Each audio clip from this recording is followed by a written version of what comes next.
Hello student, આજે આપણે પેલા એક્સ્ટ્રા દાખલા જે કરતા હતા એમાં થોડાક આગળ દાખલા જોઈએ અને થોડાક તમને પ્રેક્ટિસમાં બી આપીએ. બરાબર? તો શું કહે છે, દાખલા નંબર 9 સુધી જોયું હતું આપણે. 10 નંબર શું કહે છે, એક પરીક્ષામાં 12% ઉમેદવારો ભૌતિક વિજ્ઞાનમાં, 10% ગણિતમાં અને 6% બંને વિષયમાં અનુત્તીર્ણ થયા. જો ફક્ત ભૌતિક વિજ્ઞાનમાં પાસ થયેલ હોય તેવા ઉમેદવારો 100 હોય તો કુલ કેટલા ઉમેદવારોએ પરીક્ષા આપી હશે? અહીંયા આગળ જે રકમ આપી છે, રકમમાં જે આંકડાકીય માહિતી છે એ બધી પર્સન્ટેજમાં છે, ટકામાં છે. બરાબર? એટલે ટકા કેટલા શોધાય? 100 શોધાય. તો આપણે જે શોધવાનું છે ધારી લઈએ. શું શોધવાનું છે? તો કુલ કેટલા ઉમેદવારોએ પરીક્ષા આપી હશે. તો ધારો કે એક્સ વિદ્યાર્થીઓએ અથવા તો એક્સ ઉમેદવારોએ પરીક્ષા આપી છે. ઓકે, તો હવે પી એટલે આપણે કહીએ છીએ ભૌતિક વિજ્ઞાન, ફિઝિક્સ માટે પી લીધો છે એટલે ભૌતિક વિજ્ઞાનમાં અનુત્તીર્ણ થનાર વિદ્યાર્થીઓનો ગણ, અને એમ એટલે ગણિતમાં અનુત્તીર્ણ થનાર વિદ્યાર્થીઓનો ગણ. કેમ કે અહીંયા તમને 12% ઉમેદવારો ભૌતિક વિજ્ઞાનમાં અને 10% ઉમેદવારો ગણિતમાં અને 6% બંનેમાં અનુત્તીર્ણ થયા છે. એટલે આપણે અહીંયા બી જે ગણ લીધો છે અનુત્તીર્ણનો લીધો છે. બરાબર? એટલે ફિઝિક્સની અંદર નંબર ઓફ પી બરાબર 12x/100. ટકા કેટલા શોધાય? 12. તો 12% એટલે 12/100. એક્સ ને કેટલા ગુણીશું? 12/100. આટલા ટકા ગણિતમાં ફિઝિક્સમાં અનુત્તીર્ણ છે. એ રીતે નંબર ઓફ એમ એટલે કે ગણિતમાં અનુત્તીર્ણ થનાર વિદ્યાર્થીઓ તો 10% છે એટલે 10x/100, અને બંનેમાં અનુત્તીર્ણ હોય એવા 6% છે એટલે 6x/100. ઓકે, ચલો તો હવે શું કે છે, 100 વિદ્યાર્થીઓ ફક્ત ભૌતિક વિજ્ઞાનમાં પાસ થયા છે. અહીંયા એવું આપેલું જ છે આપણને કે ફક્ત ભૌતિક વિજ્ઞાનમાં પાસ થયેલ હોય તેવા ઉમેદવારો કેટલા છે? 100 હોય. તો અહીંયા એક કીધેલું જ છે એટલે એ જ માહિતી આપણે અહીંયા લીધી છે કે 100 વિદ્યાર્થીઓ ફક્ત ભૌતિક વિજ્ઞાનમાં પાસ થયા છે. એટલે કે 100 વિદ્યાર્થીઓ ફક્ત ગણિતમાં અનુત્તીર્ણ થયા કહેવાય. માત્ર ગણિતની વાત છે એટલે આપણે અનુત્તીર્ણ આપણો સેટ છે. એટલે 100 વિદ્યાર્થીઓ જે ભૌતિક વિજ્ઞાનમાં માત્ર પાસ થયા છે તો માત્ર ગણિતમાં અનુત્તીર્ણ થયા કહેવાય. તો નંબર ઓફ એમ માઇનસ પી થયું ને. ગણિતમાં પાસ છે, ગણિતમાં અનુત્તીર્ણ છે પણ ભૌતિક વિજ્ઞાનમાં અનુત્તીર્ણ નથી. એટલે એમ માઇનસ પી બરાબર કેટલા થયા? 100. એમ માઇનસ પી નું સૂત્ર શું છે? Number of M minus number of M છેદ પી બરાબર 100. ઓકે, નંબર ઓફ એમ આપણી પાસે છે 10x/100, નંબર ઓફ એમ છેદ પી છે 6x/100 ઇક્વલ ટુ 100. બધાને 100 વડે ગુણી કાઢો તો 10x ઓછા 6x એટલે કે 4x. 4x બરાબર 100 ગુણ્યા 100 એટલે 10,000. 4 વડે ભાંગી નાખો તો x બરાબર કેટલા મળશે? 2500. x બરાબર કેટલા મળશે? 2500. ઓકે, તો કુલ 2500 વિદ્યાર્થીઓએ પરીક્ષા આપી હશે. કુલ 2500 વિદ્યાર્થીઓએ પરીક્ષા આપી હશે. ચલો, નંબર 11. 10,000 કુટુંબ ધરાવતા એક શહેરમાં માલુમ પડ્યું કે 40% કુટુંબ સમાચાર પત્ર A ખરીદે છે, 30% કુટુંબ સમાચાર પત્ર B ખરીદે છે, 20% કુટુંબ સમાચાર પત્ર C ખરીદે છે, 5% સમાચાર પત્ર A અને B ખરીદે છે, 4% કુટુંબ સમાચાર પત્ર B અને C ખરીદે છે, અને 3% કુટુંબ સમાચાર પત્ર A અને C ખરીદે છે, તથા જો 2% કુટુંબ ત્રણેય સમાચાર પત્ર ખરીદતા હોય તો માત્ર સમાચાર પત્ર B ખરીદનાર અને A, B અને C પૈકી એક પણ સમાચાર પત્ર ન ખરીદનાર કુટુંબોની સંખ્યા શોધો. તો અહીંયા પણ જે માહિતી છે આપણને શેમાં આપી છે? પર્સન્ટેજમાં. તો પહેલા વેન આકૃતિ બનાવી દઈએ, કેમ કે 3 ગણ છે એટલે 3 ગણની વેન આકૃતિ બનાવી દઈએ. સમાચાર પત્ર A, B અને C, અને અહીંયા છે સાર્વત્રિક ગણ U. બરાબર? તો હવે તમને રિવર્સ જવાનું છે. જો 2% કુટુંબ ત્રણેય સમાચાર પત્ર ખરીદતા હોય એટલે અહીંયા 2% છે. એની પહેલા 3% કુટુંબ સમાચાર પત્ર A અને C ખરીદે છે, તો A અને C માટે ટોટલ 3% છે. એમાં અહીંયા 2% તો આવી ગયા એટલે 1% રહ્યા. ચલો, પછી એની પહેલા 4% કુટુંબ સમાચાર પત્ર બી અને સી ખરીદે છે, તો બી અને સી ના ટોટલ 4% છે. અહીંયા 2% આપ્યા છે એટલે બાકીના 2% આવશે, એટલે ટોટલ 4% થઈ જાય. પછી એની પહેલા 5% કુટુંબ સમાચાર પત્ર એ અને બી ખરીદે છે. એ અને બી માટે 5%, એટલે અહીંયા 2% તો છે, બીજા 3% આવે તો ટોટલ 5% થાય ને. ઓકે, ચલો એની પહેલા 20% કુટુંબ સમાચાર પત્ર સી ખરીદે છે. 20%માં ટોટલ સી ના 20% છે, તો 2 ને 2 4 ને 1 5 આવી ગયા એટલે 15 વધ્યા. ચલો ત્યાર પછી એની પહેલા 30% કુટુંબ સમાચાર પત્ર બી ખરીદે છે. 30% છે, અહીંયા 3 ને 2 5 ને 2 7 આવી ગયા એટલે 23% વધ્યા. અને એની પહેલા છે 40% કુટુંબ સમાચાર પત્ર એ ખરીદે છે, તો 40% અહીંયા છે એટલે 3 ને 2 5 ને 1 6 એટલે વધ્યા 34%, તો અહીંયા 34% આવી જશે. ઓકે, તો અહીંયા આગળ બહાર કેમ આ લખ્યું છે, તો કે આપણે આ બધાનો સરવાળો કરીએ. 34%, 23%, 15%, પછી 3%, 2%, 1% અને આ 2%, એ ત્રણ બધાનો સરવાળો કરીએ તો કેટલો જવાબ આવે છે? 80. ટોટલ ટકા હોય કેટલા? 100, એટલે અહીંયા જવાબ છે 20%. બરોબર, તો અહીંયા 20% લખ્યા છે. હવે આપણને સવાલ શું પૂછ્યા છે? સવાલ શું પૂછ્યા છે? માત્ર સમાચાર પત્ર બી ખરીદનાર.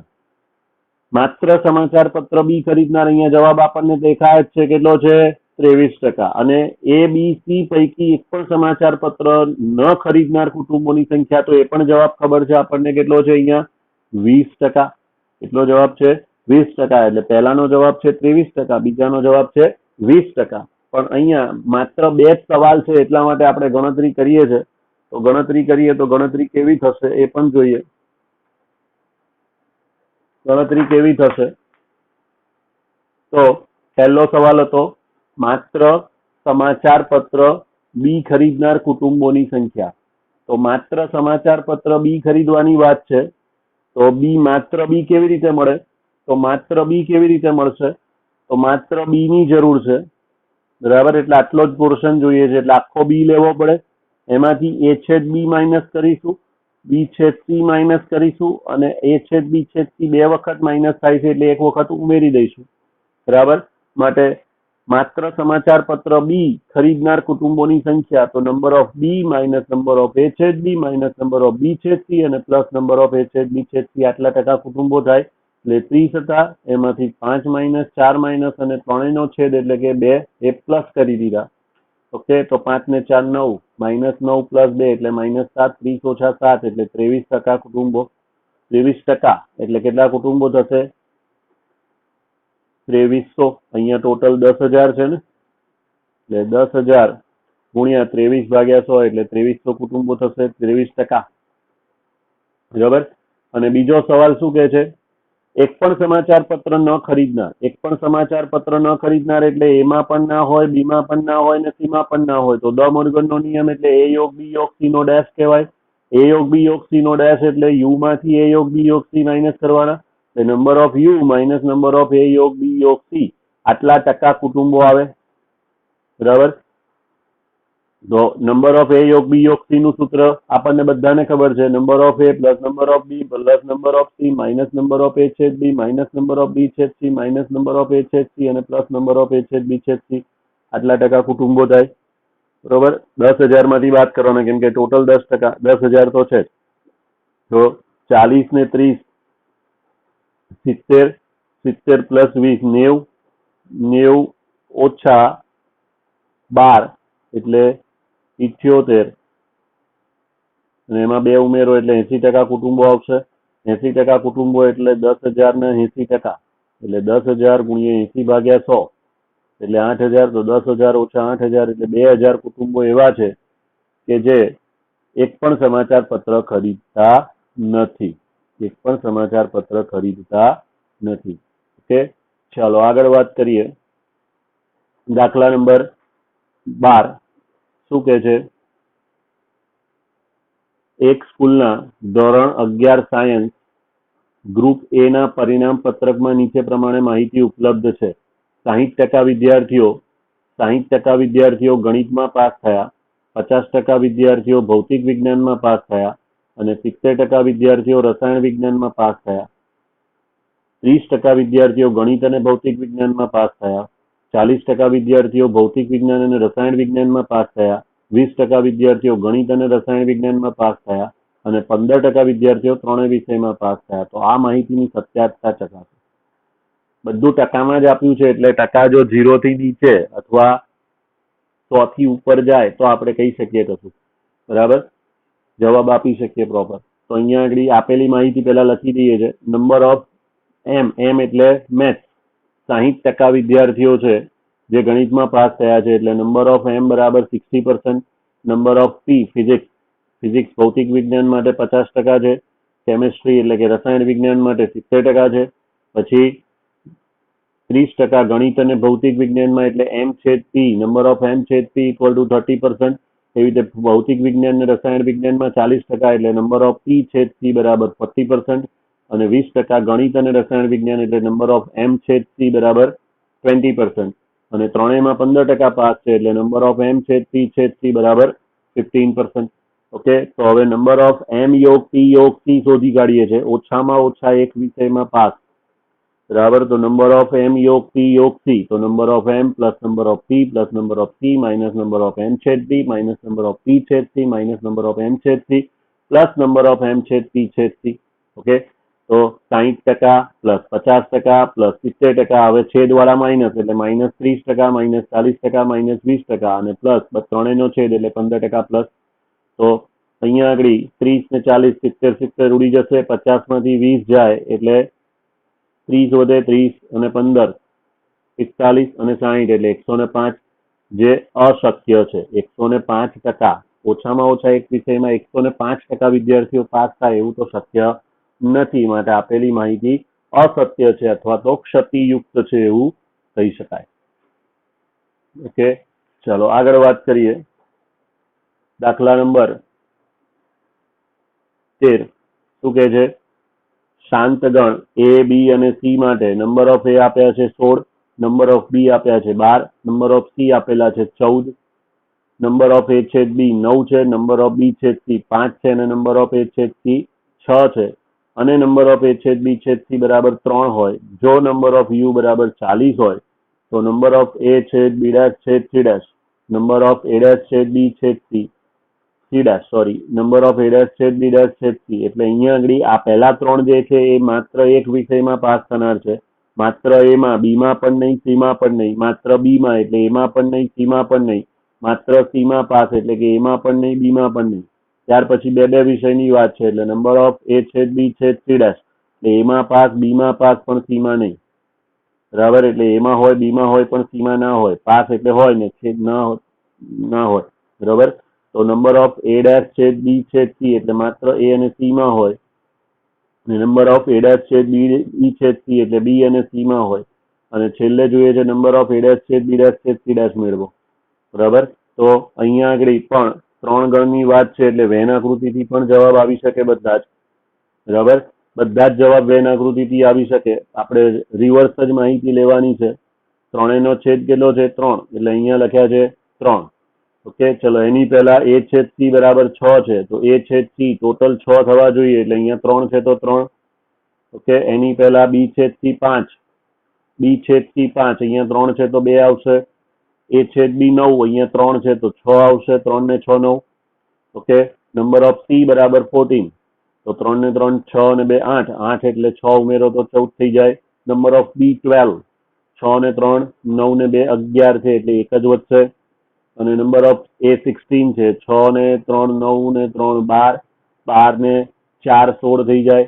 બરાબર, એટલે માહિતી કઈ રીતે ભરી છે ખબર પડે. હવે બધાનો સરવાળો કરીએ એટલે 4 વત્તા 1 વત્તા 6 વત્તા 6 વત્તા 2 વત્તા 3 વત્તા 3, ટોટલ કેટલું થાય છે? 25.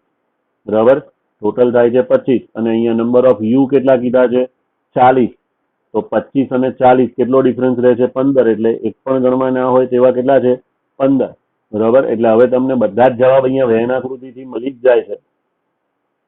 શું કે છે પહેલામાં? એ છેદ બી ડેશ છેદ સી ડેશ એટલે એમાં હોય પણ બીમાં ના હોય, સીમાં ના હોય. તો બીમાં ને સીમાં ના હોય, માત્ર એમાં હોય એવા કેટલા છે? 4. માત્ર બીમાં હોય તેવા 1, માત્ર સીમાં હોય તો 6, બરાબર. એમાં હોય, બીમાં હોય પણ સીમાં ના હોય, એમાં હોય અને બીમાં હોય પણ સીમાં ના હોય તો કેટલા આવશે? 6. બરાબર. એમાં હોય અને બીમાં હોય પણ સીમાં ના હોય તો કેટલા આવશે? માત્ર એ અને બીમાં એટલે 6. એવી રીતે માત્ર એ અને સીમાં, અને સીમાં હોય તેવા 3. પછી બી અને સી તો માત્ર બી અને સીમાં હોય તેવા 2. અને એક પણ માં ના હોય તો એવા 15. બરોબર. તો અહીંયા આગળ બધા જ જવાબ આપણને મળી જાય છે. તેમ છતાં બી સૂત્રોનો ઉપયોગ કરવો હોય તો કઈ રીતે કરી શકાય? એના માટે તમને અહીંયા થોડાક સૂત્રો તો લખીને આપેલા જ છે, ગણતરી બધે નથી દર્શાવી. બરાબર. ચલો, પહેલું શું કહે છે? નંબર ઓફ એ છેદ બી ડેશ છેદ C dash. Number of A છેદ બી ડેશ છેદ સી ડેશ એટલે એમાં હોય પણ બી અને સી માં ના હોય. તો આ એ તો આખો લેવાનો જ, એમાં હોય એટલે, પણ બી અને સી માં ના હોય તો શું કરાશે? તો કે બી છેદ એ બાદ કરો, એ છેદ સી બાદ કરો, અને આ 2 વખત બાદ થઈ જાય એટલે એક વખત ઉમેરી દો. આગળ લીધું જ તું. તો number of A minus number of A છેદ B minus number of A છેદ સી, અને 2 વખત બાદ થઈ જાય છે એટલે એક વખત નંબર ઓફ એ છેદ બી છેદ સી ઉમેરી દીધા. તો નંબર ઓફ એ એટલે 16, નંબર ઓફ એ છેદ બી ટોટલ 6 ને 3 9, નંબર ઓફ એ છેદ બી 3 ને 3 ટોટલ 6, અને એ છેદ બી છેદ સી એટલે કેટલા આવશે? 3. ઓકે. અને એનો જવાબ એટલે 6 ને 9 ને 6 15, 16 ઓછા 15 એટલે 1, 1 ને 3 એટલે 4. ઓકે. એ જ પ્રમાણે એ નંબર ઓફ એ ડેશ છે બી છે સી ડેશ એટલે માત્ર બી માં હોય તેવા, તો બી માંથી એનો છેદ બંને સાઈડ બાદ કરો એટલે કે એ છેદ બી બાદ અને બી છેદ સી બાદ, અને એક વખત ત્રણેયનો છેદ ઉમેરી દો. જવાબ આપણને ખબર જ છે કેટલો આવે છે? 1. ચલો, એ જ રીતે નંબર ઓફ એ ડેશ છેદ બી ડેશ છેદ સી, માત્ર ગણ સી માં હોય એટલે સી માંથી બંને બાજુના છેદ બાદ કરી દો અને ત્રણેયનો છેદ ઉમેરી દો. કેટલો જવાબ આવશે અહીંયા આગળ? 6. બરાબર. નંબર ઓફ એ છેદ બી છેદ સી ડેશ, એ છેદ બી છેદ સી ડેશ એટલે એ માં હોય, બી માં હોય પણ સી માં ના હોય. એટલે એ છેદ બી માં હોય પણ એમાંથી ત્રણેયનો છેદ બાદ કરી દો. એટલે એ છેદ બી માં હોય પરંતુ એમાંથી ત્રણેયનો છેદ બાદ એટલે 9 ઓછા 3 કેટલા થશે? 6. એવી રીતે અહીંયા જોઈએ છે એ અને સી માં હોય, એ અને સી માં હોય પણ બી માં ના હોય તો એ અને સી નો છેદ લઈશું, એમાંથી એ છેદ બી છેદ સી બાદ કરી દઈશું એટલે 6. એ અને બી નો છેદ, એ અને સી નો છેદ એટલે ટોટલ 6 થાય. એમાંથી 3 ને બાદ કરી દીધા એટલે જવાબ આવ્યો 3. એ જ રીતે નંબર ઓફ એ ડેશ છેદ બી ડેશ એ ડેશ છેદ બી છેદ સી એટલે બી માં હોય, સી માં હોય પણ એમાં ના હોય તો બી અને સી ના છેદમાંથી ત્રણેયનો છેદ બાદ, બી અને સી નો છેદ, બી અને સી નો છેદ અહીંયા કેટલો આપ્યો છે? 3 ને 2 5, એમાંથી 3 બાદ કરી દીધા, જવાબ આવશે 2. ઓકે. અને છેલ્લું નંબર ઓફ એ ડેશ છેદ બી ડેશ છેદ સી ડેશ એટલે કે નંબર ઓફ એ યોગ બી યોગ સી આખાનો ડેશ, ધ મોર્ગનનો નિયમ. હવે આખાનો ડેશ છે એટલે યુ માંથી યોગ બાદ થઈ જશે. તો નંબર ઓફ યુ છે 40 અને એ યોગ બી યોગ સી આપણે સરવાળો શોધ્યો તો, સરવાળો અહીંયા શોધેલો હતો. કેટલો સરવાળો આવ્યો તો?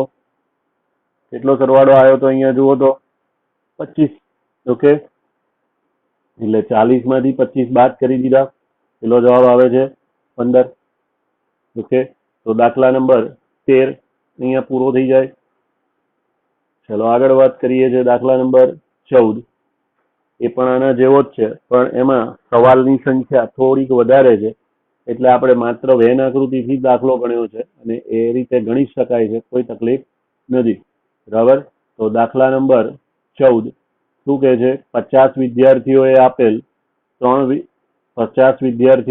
3 વિષયની એક પરીક્ષામાં નીચે પ્રમાણે પરિણામો મળ્યા છે. પરિણામો શું મળ્યા છે? તો 30 વિદ્યાર્થીઓ ગણિતમાં પાસ થયા, 24 વિદ્યાર્થીઓ ભૌતિક વિજ્ઞાનમાં પાસ થયા, 22 વિદ્યાર્થીઓ રસાયણ વિજ્ઞાનમાં પાસ થયા અને 10 વિદ્યાર્થીઓ ગણિત અને રસાયણ વિજ્ઞાનમાં પાસ થયા, 18 વિદ્યાર્થીઓ ગણિત અને ભૌતિક વિજ્ઞાનમાં પાસ થયા, 8 વિદ્યાર્થીઓ ભૌતિક વિજ્ઞાન અને રસાયણ વિજ્ઞાનમાં પાસ થયા અને 6 વિદ્યાર્થીઓ બધા જ વિષયોમાં પાસ થયા. બરાબર. તો અહીંયા આગળ સવાલો જે છે એ 13 છે ટોટલ, અને આપણે દરેક સવાલ એની સાથે જવાબ લખી જ કાઢેલો છે. એટલે આપેલી માહિતી પ્રમાણે પહેલા વેન આકૃતિ બનાવી દઈએ. તો આપેલી માહિતી પ્રમાણે જોઈએ તો બધા જ વિષયોમાં પાસ થયા કેટલા છે? 6. એટલે અહીંયા લખ્યા છે 6. ઓકે. એની પહેલાની લાઈન એટલે 8 વિદ્યાર્થીઓ ભૌતિક વિજ્ઞાન અને રસાયણ વિજ્ઞાનમાં પાસ છે. ફિઝિક્સ અને કેમેસ્ટ્રીમાં ટોટલ 8 છે, અહીંયા 6 આવી ગયા એટલે 2 વધે. ચલો, એની પહેલા 18 વિદ્યાર્થીઓ ગણિત અને ભૌતિક વિજ્ઞાનમાં પાસ. તો ગણિત અને ભૌતિક વિજ્ઞાનમાં ટોટલ 18 એટલે અહીંયા 6 તો આવી ગયા એટલે 12. 10 વિદ્યાર્થીઓ ગણિત અને રસાયણ વિજ્ઞાનમાં પાસ. ગણિત અને રસાયણમાં 10 પાસ, અહીંયા 6 આવી ગયા એટલે 4. 6 ને 4 10 ટોટલ થઈ જાય. એની પહેલા 22 વિદ્યાર્થીઓ રસાયણ વિજ્ઞાનમાં પાસ છે, એટલે 6 ને 4 10 ને 2 12 એટલે 10 વધ્યા. એની પહેલા 24 વિદ્યાર્થીઓ ભૌતિક વિજ્ઞાનમાં પાસ છે, તો આ 12 ને 6 18 ને 2 20 એટલે 4 વધ્યા. અને 30 વિદ્યાર્થીઓ ગણિતમાં પાસ થયા છે, તો 12 ને 6 18 18 ને 4 22 22 એટલે કેટલા વધશે 8, એટલે અહીંયા 8 આવી ગયા. હવે આ બધાનો સરવાળો કરીએ તો 8 ને 4 12 12 ને 10 22 22 ને 22 ને 12 34 34 ને 2 36 36 ને 4 40 ને 6 46 એટલે 4 વધ્યા. એટલે 4 અહીંયા 12 લખ્યા છે કે જે એક પણ વિષયમાં પાસ ન હોય. બરોબર. ચલો તો હવે સવાલ પ્રમાણે જવાબ લખતા જઈશું. ફક્ત ગણિતમાં પાસ થનાર વિદ્યાર્થીઓની સંખ્યા, ફક્ત ગણિતમાં પાસ થનાર વિદ્યાર્થીઓ, ફક્ત ગણિતમાં પાસ કેટલા છે 8, તો જવાબ આવશે 8. ફક્ત ભૌતિક વિજ્ઞાનમાં પાસ થનાર વિદ્યાર્થીઓની સંખ્યા કેટલી છે 4. ફક્ત રસાયણ વિજ્ઞાનમાં પાસ થનાર વિદ્યાર્થીઓની સંખ્યા, ફક્ત રસાયણ વિજ્ઞાનમાં પાસ થનાર વિદ્યાર્થીઓની સંખ્યા કેટલી આવશે 10. ચલો ગણિત અને ભૌતિક વિજ્ઞાનમાં પાસ પરંતુ રસાયણ વિજ્ઞાનમાં નહીં, ગણિત અને ભૌતિક વિજ્ઞાનમાં પાસ પરંતુ રસાયણ વિજ્ઞાનમાં નહીં એટલે કેટલા આવે 12. ઓકે. ચલો પછી ગણિત અને રસાયણ વિજ્ઞાનમાં પાસ પરંતુ ભૌતિક વિજ્ઞાનમાં નહીં, તો ગણિત અને રસાયણ વિજ્ઞાનમાં પાસ, મેથ્સ અને કેમેસ્ટ્રીમાં પાસ પણ ફિઝિક્સમાં નહીં એટલે કેટલા આવે 4. ઓકે. ત્યાર પછી સવાલ છે ભૌતિક વિજ્ઞાન અને રસાયણ વિજ્ઞાનમાં પાસ પરંતુ ગણિતમાં નહીં, તો ભૌતિક વિજ્ઞાન અને રસાયણ વિજ્ઞાન બંનેમાં પાસ, ભૌતિક અને રસાયણ ફિઝિક્સ અને કેમેસ્ટ્રીમાં પાસ પણ ગણિતમાં નહીં, તો કેટલા આવશે 2. પછીનો સવાલ છે એક પણ વિષયમાં પાસ ન થનાર વિદ્યાર્થીઓની સંખ્યા, તો એક પણ વિષયમાં પાસ ન થનાર વિદ્યાર્થીઓ કેટલા છે અહીંયા આગળ 4, તો એનો જવાબ આવશે 4. ઓકે. ત્યાર પછીનો સવાલ, હજુ સવાલ ચાલુ જ છે. સવાલ ત્યાર પછીનો શું કહે છે 8 નંબર, ઓછામાં ઓછા 2 વિષયમાં પાસ થનાર વિદ્યાર્થીઓની સંખ્યા, ઓછામાં ઓછા 2 વિષયમાં પાસ થનાર વિદ્યાર્થી, ઓછામાં ઓછા 2 વિષય એટલે 2 અથવા 3, તો 2 વિષય એટલે 12 ને 2 14, 14 ને 4 18 અને ત્રણેય વિષયમાં પાસ હોય તો 6, 18 ને 6 કેટલા થશે 24, એટલે અહીંયા જવાબ આવે 24. બરાબર. ઓછામાં ઓછા 2 વિષય એટલે 2 અથવા 2 થી વધુ, તો 2 અને 3. ઓકે. બરાબર 2 વિષયમાં પાસ થનાર વિદ્યાર્થીઓની સંખ્યા, તો બરાબર 2 વિષય એટલે મેથ્સ અને ફિઝિક્સ તો 12, ફિઝિક્સ અને કેમેસ્ટ્રી 2, કેમેસ્ટ્રી અને મેથ્સ તો 4, તો 12 ને 2 14 ને 4 18, એટલે અહીંયા જવાબ આવશે 18. ચલો પછી વધુમાં વધુ 2 વિષયમાં પાસ થનાર વિદ્યાર્થીઓની સંખ્યા, વધુમાં વધુ 2 એટલે 2 અથવા 2 થી ઓછા, તો 2 અથવા 2 થી ઓછા એટલે 2 વિષય અથવા 2 થી ઓછા વિષય એટલે ત્રણેય વિષય બાદ કરવાના ને, એટલે ટોટલ કેટલા માઇનસ થશે ખાલી 6. ઓકે. ટોટલ વિદ્યાર્થી કેટલા છે આપણી પાસે 50, એમાંથી 6 બાદ કરી દો, તો 50 માંથી 6 બાદ કરો કેટલા વધશે 44. ચલો પછી બરાબર એક વિષયમાં પાસ થનાર, બરાબર એક વિષયમાં પાસ થનાર વિદ્યાર્થીઓની સંખ્યા, બરાબર એક વિષય એટલે માત્ર મેથ્સ તો 8, માત્ર ફિઝિક્સ તો 4 અને માત્ર કેમેસ્ટ્રી તો 10, તો 8 ને 4 12, 12 ને 10 22, તો અહીંયા જવાબ આવશે 22.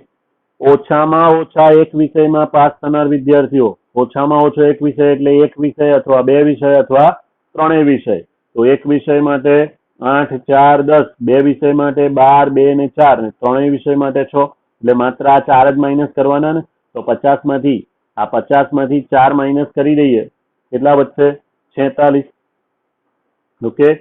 ચલો વધુમાં વધુ એક વિષયમાં, વધુમાં વધુ એક વિષયમાં પાસ થનાર વિદ્યાર્થીઓની સંખ્યા, વધુમાં વધુ એક વિષય કીધો છે, વધુમાં વધુ એક વિષય એટલે એક અથવા એક થી ઓછો વિષય, તો એક વિષય માટે કોણ આવે 8 4 અને 10, અને એક થી ઓછો એટલે 0 વિષય માટે કોણ આવશે 4, તો 8 ને 4 12, 12 ને 10 22, 22 ને 4 26, એટલે 26 આપણો જવાબ થશે.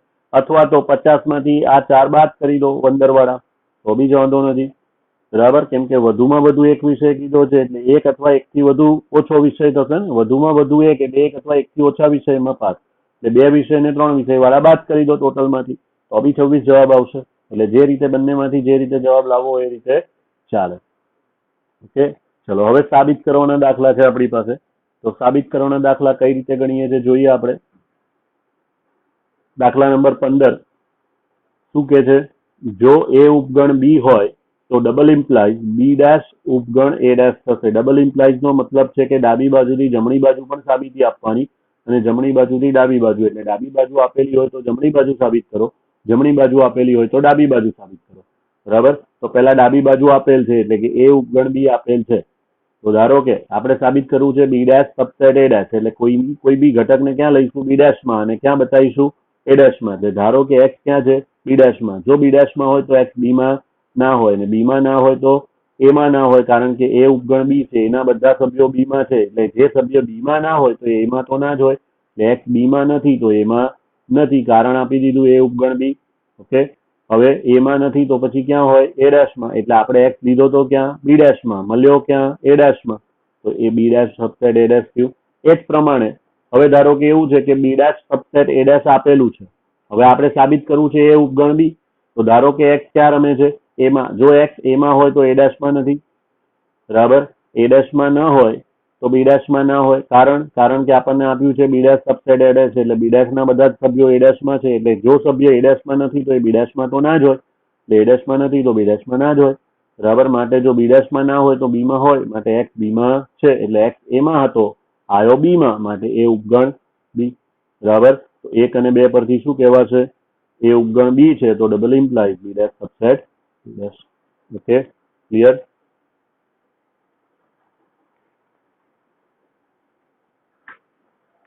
16 નંબર.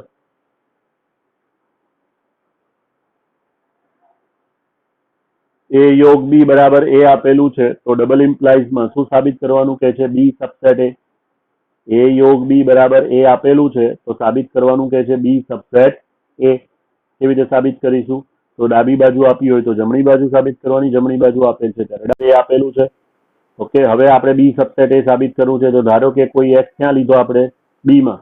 જો બીમાં ઘટક હોય તો એ યોગ બીમાં તો હોય જ, કેમ કે એ યોગ બી એટલે કયો ગણ? એમાં હોય અથવા બીમાં હોય તેવા તમામ સભ્યો. એટલે બીમાં છે તો એ યોગ બીમાં તો આવી જ જાય. ઓકે, ચલો, બી એ યોગ બીમાં છે એનો મતલબ કે એ એક્સ ક્યાં છે? એમાં છે. કેમ કે આપણને આપેલું છે એ યોગ બી બરાબર એ, એટલે એ યોગ બીમાં હોય તો એમાં આવી જ જાય. માટે એક્સ લીધો તો બીમાં, મળ્યો એમાં, માટે બી સબસેટ એ. હવે ધારો કે બી સબસેટ એ આપેલું છે. બરાબર, તો આપણે સાબિત કરીશું એ યોગ બી બરાબર એ. તો હવે એના માટે આપણને જાણકારી છે જ કે કોઈ પણ ગણ પોતે તો પોતાનો ઉપગણ હોય જ, અનુચિત ઉપગણ. બરાબર, એ ઉપગણ એ તો હોય જ, અને બી ઉપગણ એ આપેલું છે. તો બંને ઉપગણોનો યોગગણ એ બંને અધિગણોના યોગગણનો ઉપગણ થાય ને થાય જ. ગુણધર્મમાં જોયું હતું. એટલે કે એ યોગ બી બંને ઉપગણોનો યોગગણ સબસેટ થશે એ યોગ એનો. અને એ યોગ એ બરાબર શું થાય? ગણ એ આઇડેમ્પોટેન્ટ. બરાબર, તો એ યોગ બી નો ઉપગણ થશે, અરે એ યોગ બી ઉપગણ થશે એ નો.